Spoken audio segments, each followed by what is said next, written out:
So, we are explaining the causes of shamatha in regard to the process of attaining shamatha. And we have explained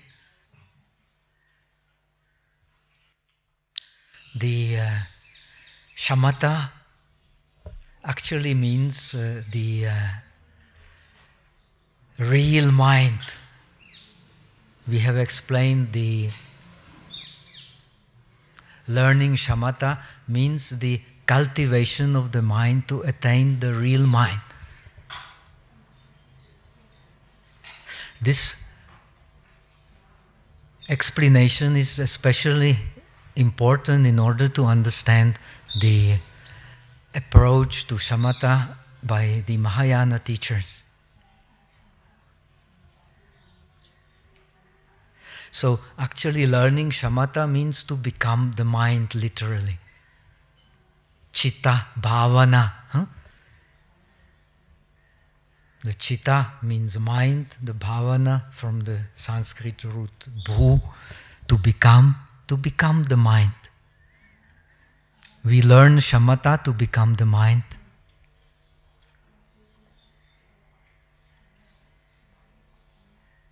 And to become the mind, we have to establish mind in mind. If our mind is outside, hanging on outer objects, then, so to speak, we have no skillful means to know the mind. We have to turn to the mind itself to know the mind.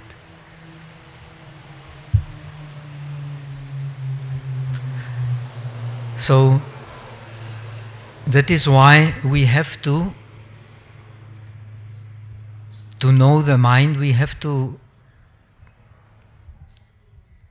make the mind turn on inner object. Make the mind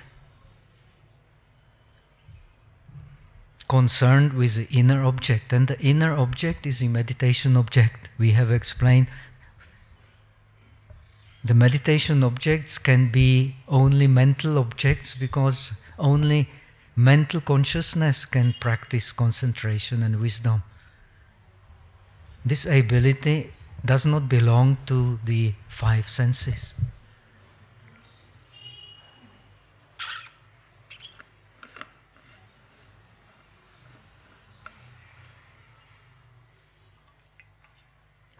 So the five senses by themselves, they are blind.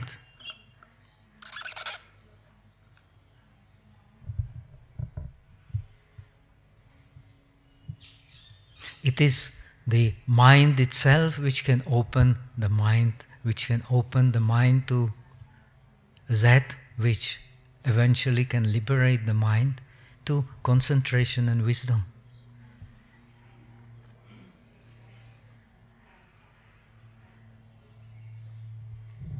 When we have concentration and wisdom, we can know the mind. And when we know the mind, we can know everything, because all objects are based in mind. This is the common Buddhist principle.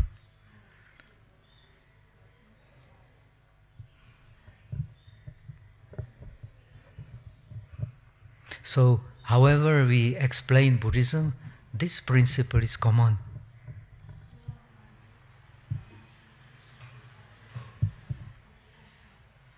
So, establishing oneself on the meditation object means to establish oneself in mind, to establish oneself in the mental consciousness.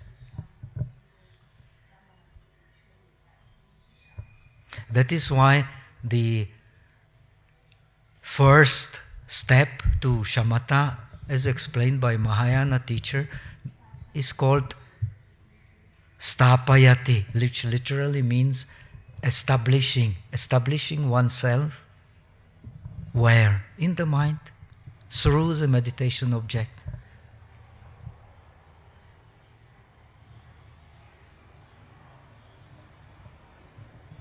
We have explained in Chinese, the wise Xianzang translate this establishing oneself as dwelling inside.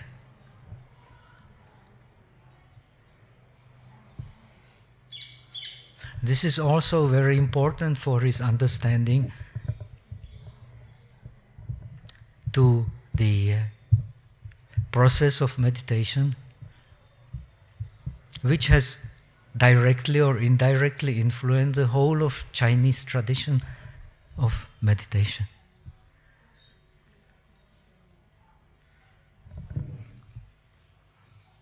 So, in order to learn about mind, we have to dwell inside.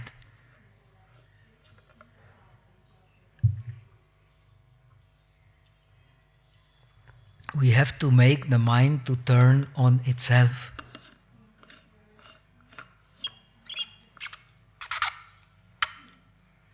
Then we come into the process of acquiring concentration and wisdom. And this is also the process of liberation.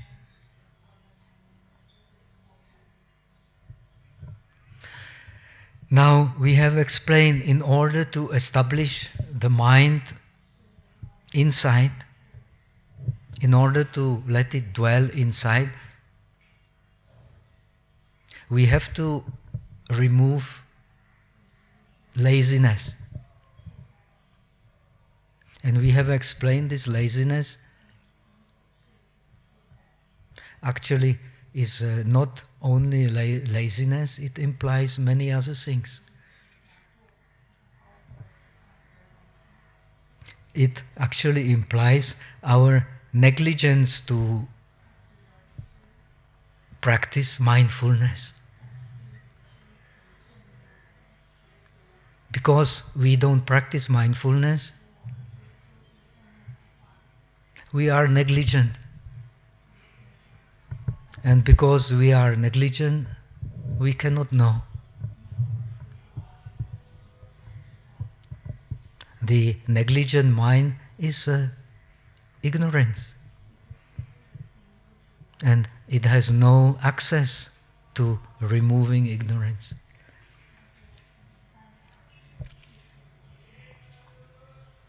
So we have also explained the 4 mental factors which are crucial in removing negligence, in removing our laziness. And the laziness is a very deep habit which we have accumulated, if we believe in Buddhism, for innumerable kalpas. The mind is inclined to negligence.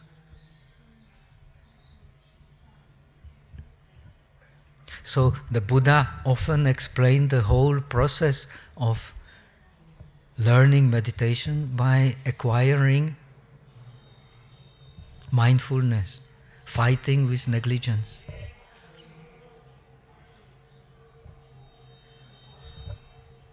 We have explained that the difference between the Arahat and ourselves is that the Arahat, he's never negligent, so he has no defilements.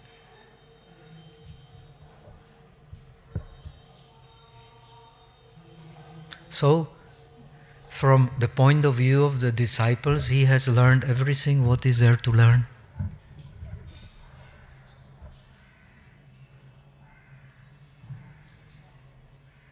Because he is not negligent, his mindfulness and awareness has no interruption.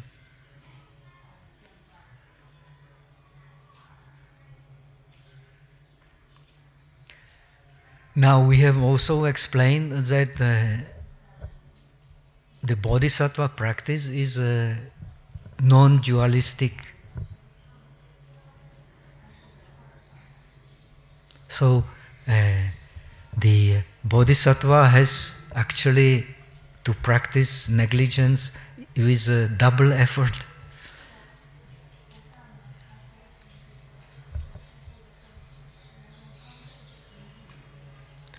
he has to practice mindfulness with a double effort because his practice is much more difficult.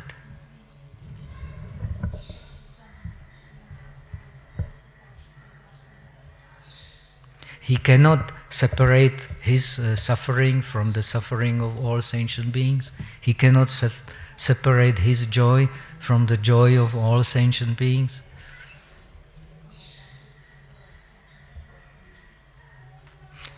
So he has to accept suffering. He has to accept suffering by penetrating completely suffering through the deeper understanding of Shamatha and Vipassana.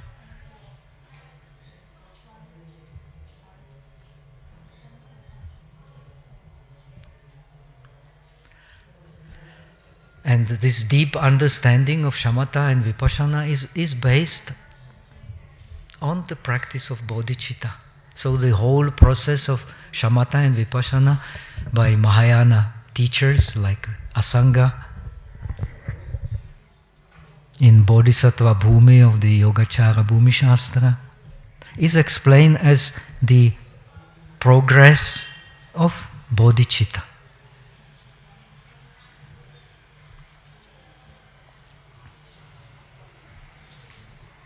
So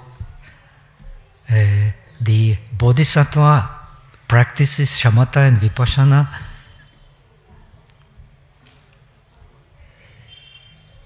by regarding all these achievements of Shamatha and Vipassana,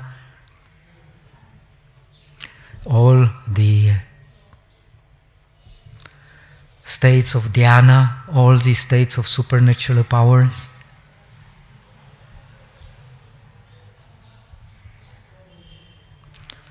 all these states of realizations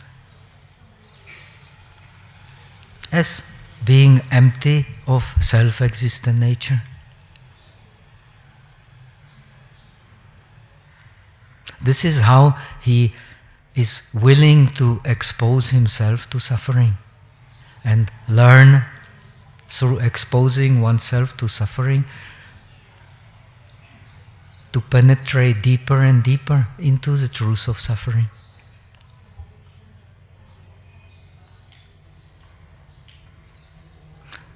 So, as we have learned yesterday, the Bodhisattva is willing to go to hell. He does not want to escape from hell. But because of his attitude, he will never stay in hell for a long time. He will always learn in the hell. Until his wisdom is enough to overcome all differentiations.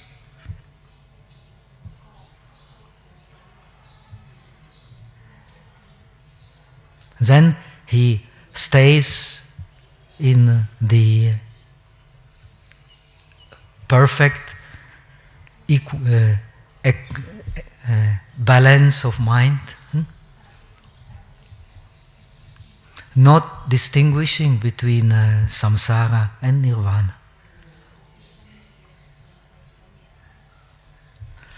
Facing all situations with the same balance.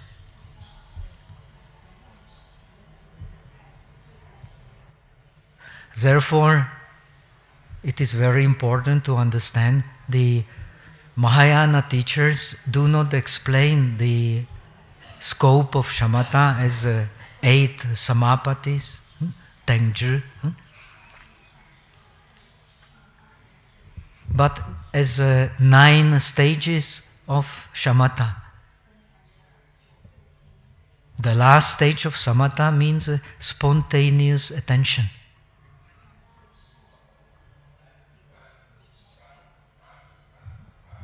When you have a spontaneous attention, you can master anything without holding to anything.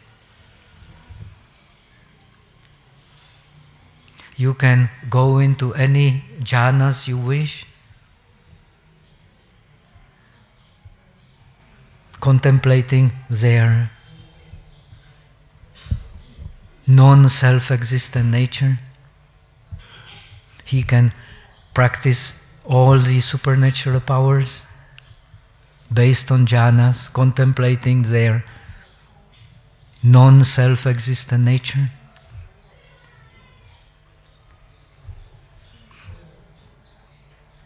Based on his acceptance of the Dharma. And the acceptance of the Dharma means acceptance of the one taste.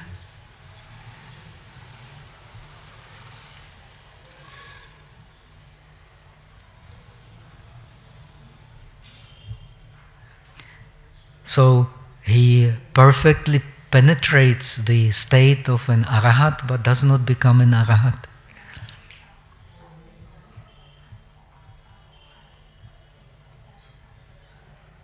He does not become an arahat as long as he has not acquired all the uh, 18 or 40 special virtues of the Buddha himself.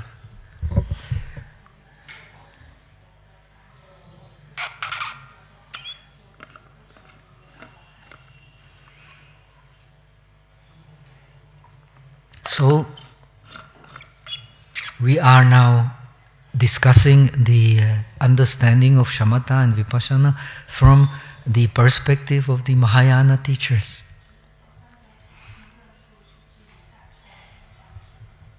So, we do not emphasize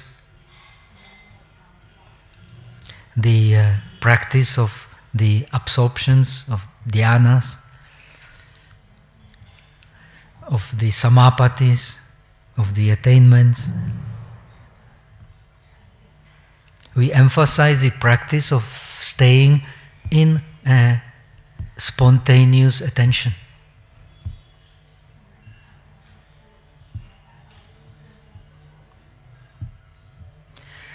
The Mahayana explanation of the practice of Shamatha and Vipassana is especially based on the Asanga's understanding.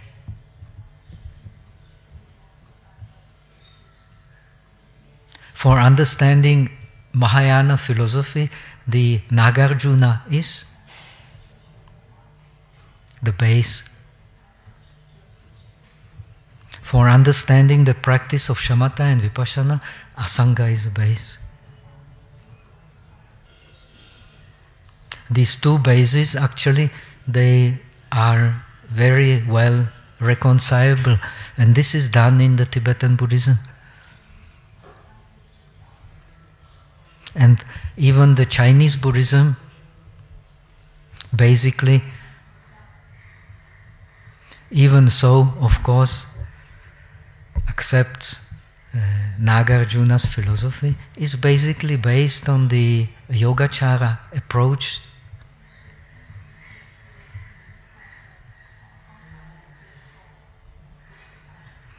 All, in fact, the major schools of Mahayana in China have to do with the Yogacara approach.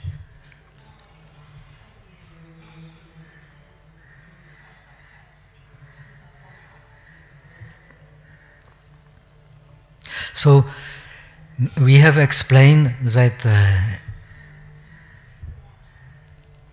no matter whether we explain as Yogacara, we explain as Madhyamika, we practice meditation to establish ourselves in the real mind, which is the mind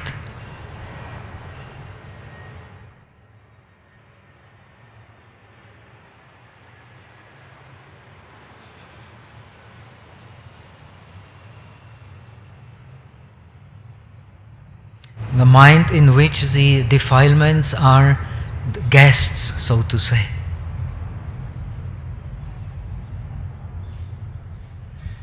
And the guests are guests because they do not stay. They have to leave because they don't belong to the house.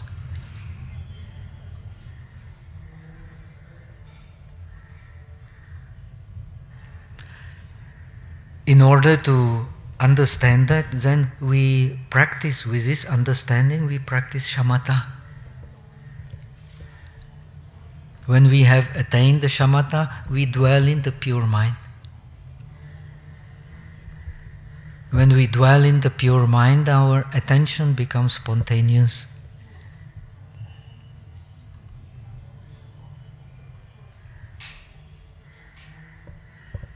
Now, the attention in the system of Asanga plays a crucial role for understanding meditation. In fact, all different aspects of meditation, Asanga explains by different aspects of attention. And we have explained attention in Indian tradition means making object in the mind, manasikara.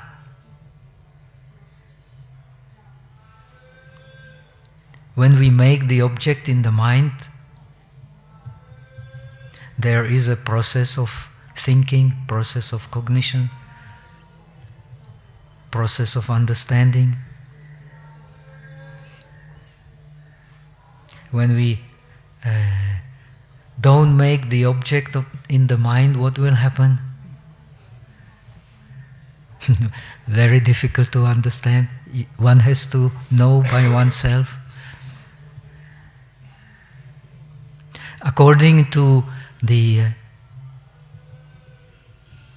explanation of the Mahayana teachers,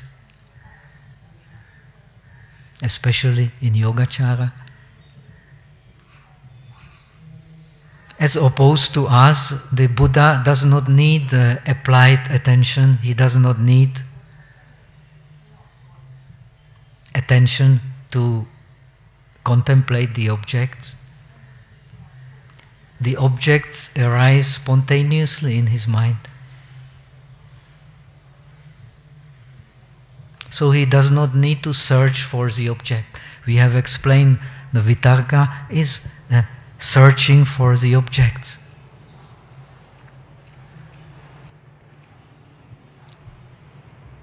That's why this term vitarka is derived from the Sanskrit root u, which means to deliberate, to consider. The Buddha has no this kind of vitarka, not this kind of searching for the object.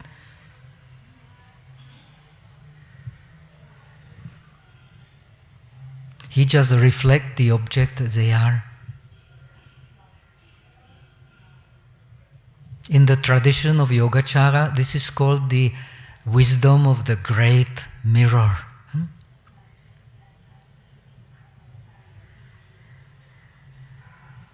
This wisdom of the great mirror is the state of Buddha.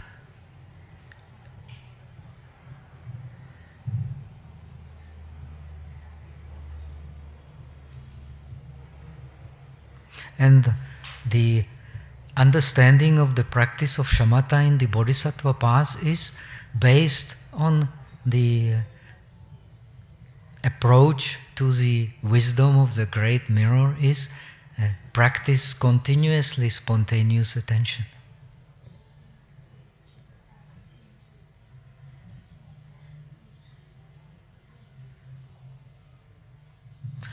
This is a key.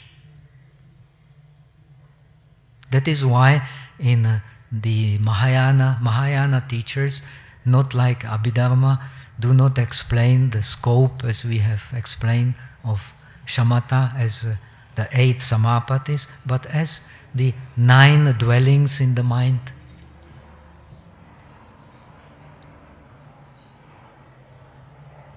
Nine dwellings in the mind for the purpose of continuously practicing spontaneous attention.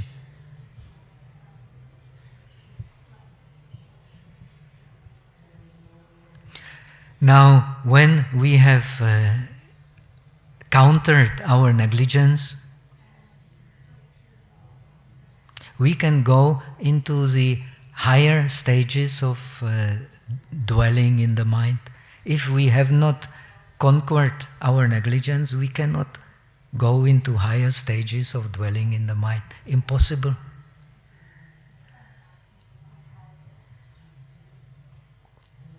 So,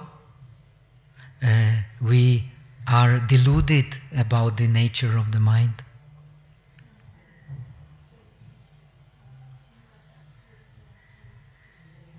Because we are deluded about the nature of the mind, we cannot use wisdom effectively. Impossible.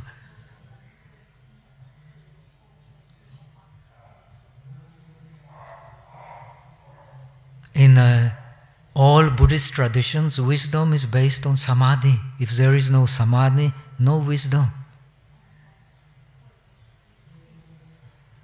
We may know many things, and in this complicated world, we know more and more. We see everywhere people just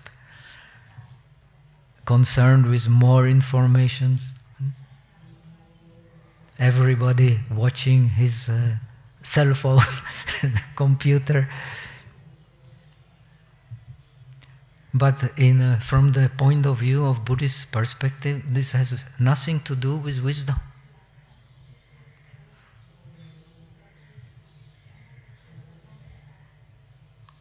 I have seen in Hong Kong, in the tube, some people even watch three mobile phones at the same time. They have a special board for not to waste the time in accumulating more informations.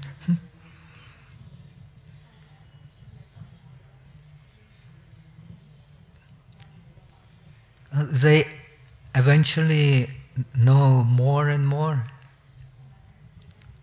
Even they know more and more about Buddhism and such things.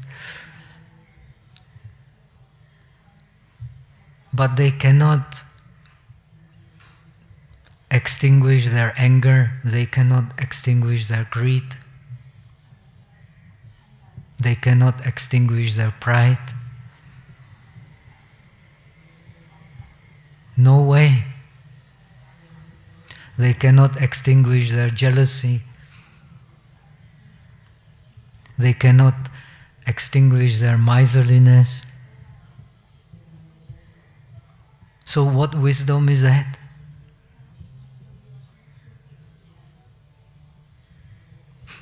As far as the Buddhist teachers are concerned, it is no wisdom at all.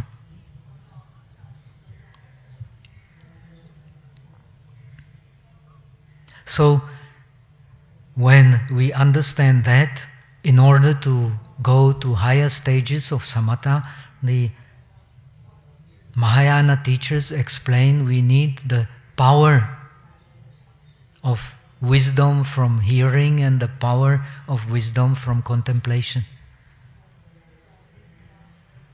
If we don't have the power of wisdom from hearing and power of wisdom from contemplation, we cannot go into the higher stages of appeased mind. Impossible.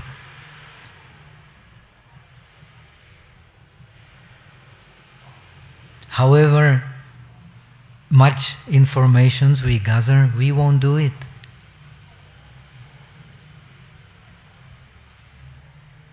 So, one has to see very clearly in himself that the trouble is if we do not turn the mind outside, we turn the mind, if we don't turn the mind inside, we turn the mind outside forcefully.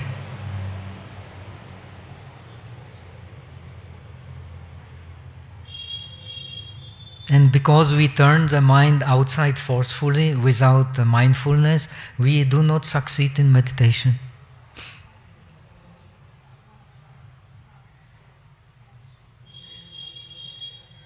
The meditation is an organic process, and because of our mechanical habits of mechanical thinking, we do not see that actually all these different stages of shamatha and vipassana and all these different enemies of shamatha and vipassana, they are interlinked. They form an organic whole, and this organic whole is our mind.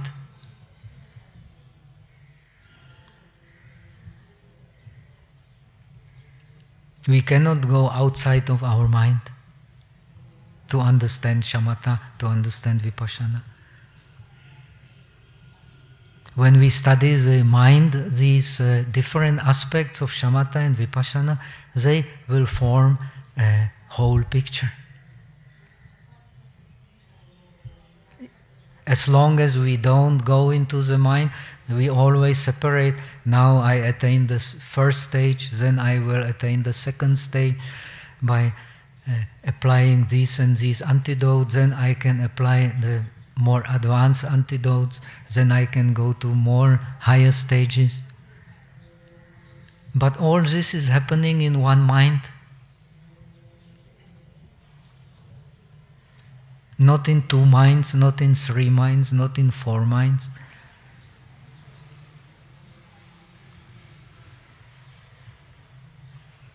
And there are many, many minds.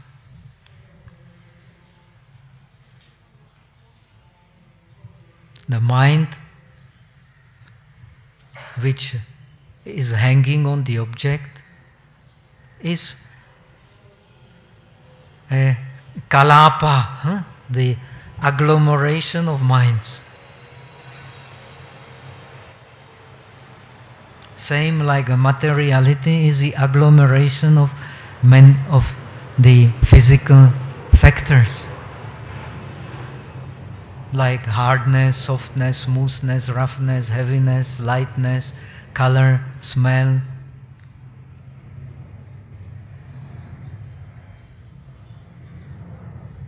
Taste. All these things appear together. They appear together even though they all have different functions. They appear together. How can they appear together?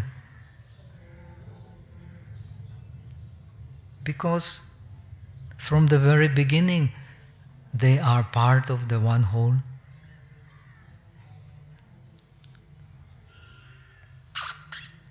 So how can these contradictory aspects of our mind appear all together?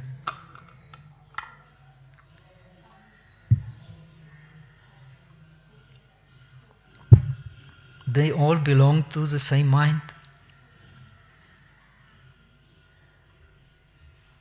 How can these contradictory factors like fire and water exist together? Because they belong to the same mind.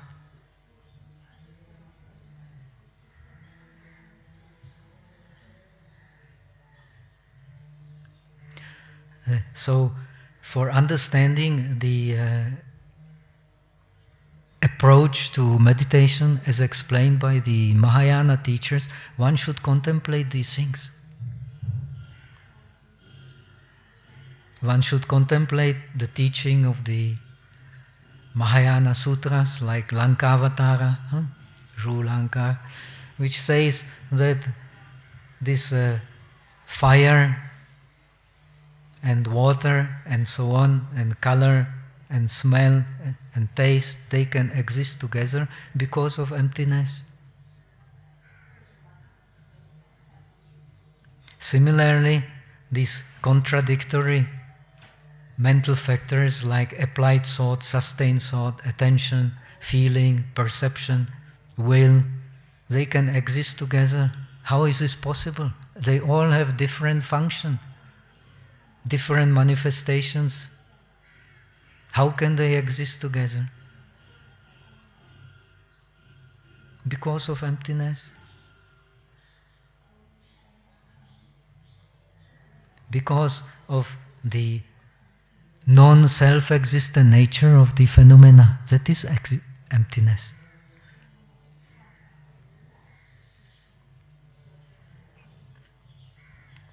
When you have penetrated that, you can stay in the spontaneous attention.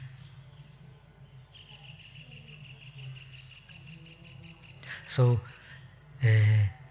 now we have only 1 week more, so we will talk more about this acquiring spontaneous attention by 9 stages of shamatha,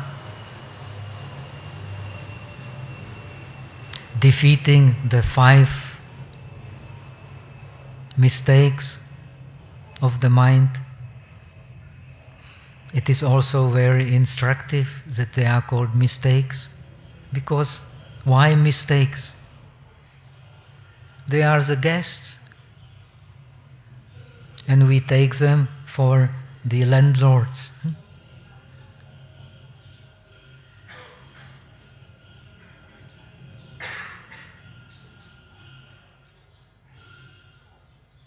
And all the different powers in the system of Asanga, 6 powers we need to remove the 5 mistakes. We need 4 attentions or 7 attentions, different attentions to remove these mistakes.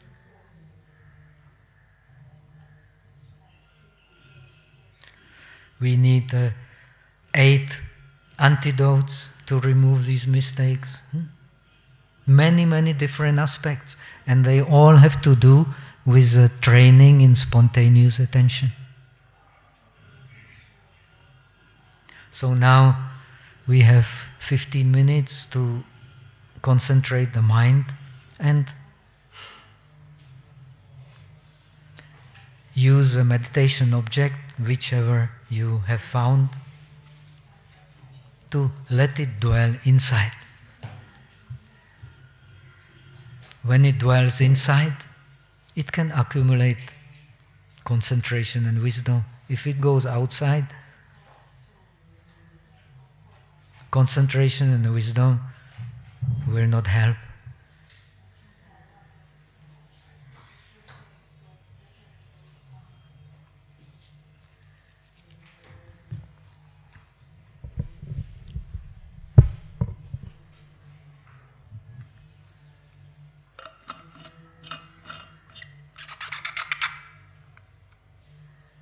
Why it will not help? This is also very important to understand. For understanding meditation, it's good to learn some theory.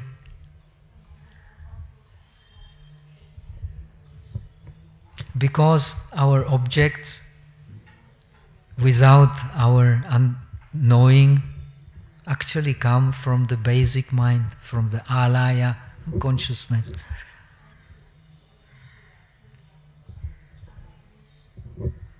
This is where our pride, our greed, our anger, our jealousy, all these, they dwell where? They dwell in the base consciousness.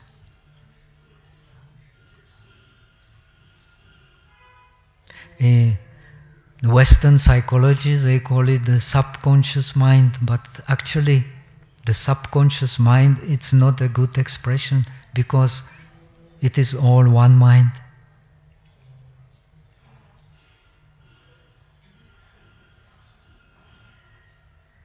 So now we have to put more understanding to our meditation to know what we actually want and how we achieve it.